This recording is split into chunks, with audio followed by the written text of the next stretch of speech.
Injection देकर उसका गर्भपात करा दिया।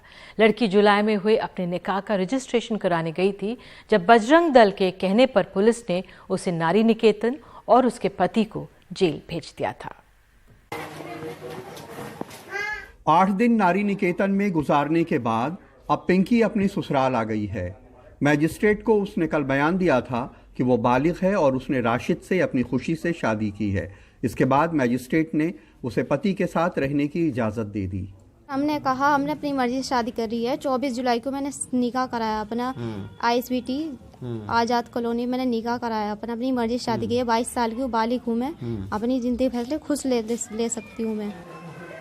पिंकी देहरादून में नौकरी करती थी, जहां उसकी राशिद से दोस्ती हो गई। उसका कहना है कि 1 साल की दोस्ती के बाद उसने 24 जुलाई को उससे निकाह कर लिया। अब पिंकी उम्मीद से है।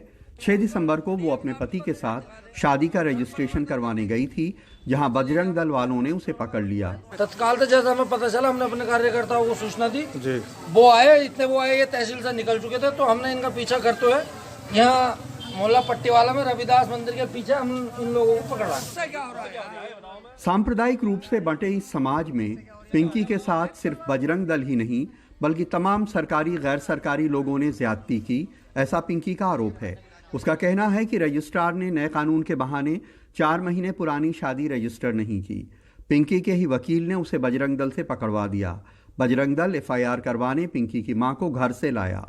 थाने में पुलिस ने पिंकी से कहा कि वो बेशर्म हो गई है। बालिग होने वो शादी के सबूत के बावजूद उसे जेल भेज दिया।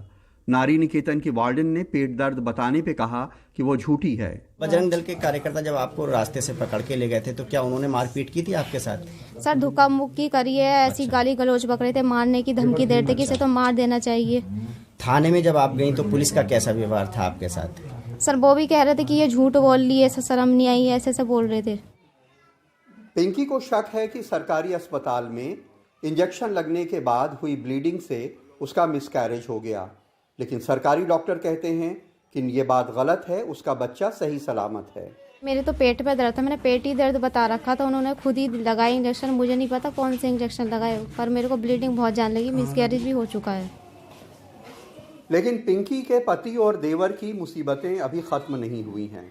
पुलिस का कहना है कि उनके रिकॉर्ड्स की जांच के बाद ही ये तय हो सकेगा कि वो बेगुनाह हैं या नहीं। अभी जुडिशियल रिमांड में है और इसमें इन्वेस्टिगेशन अभी जारी है। जो भी इनके बयान है 164 में उसका अवलोकन किया जाएगा और जो भी साक्ष्य हैं उसके आधार पे आगे पुलिस को जो 173 के अंतर्गत रिपोर्ट प्रेषित करनी है या 169 के CRPC के अंतर्गत रिपोर्ट प्रेषित करनी है, उसके बारे में इन्वेस्टिगेशन के पश्चात जो भी साक्ष्य आएंगे उसके आधार पर निर्णय लिया जाएगा।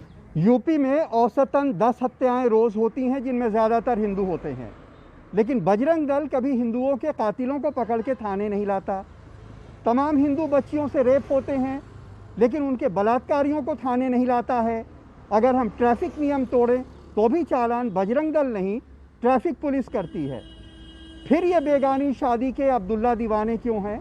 क्या इसलिए कि इसमें दूसरा पक्ष मुस्लिम है और इससे पोलराइजेशन में मदद मिलती है? मुरादाबाद में अनवर और लखनऊ में कैमरामैन राजेश गुप्ता के साथ कमाल खान, NDTV इंडिया।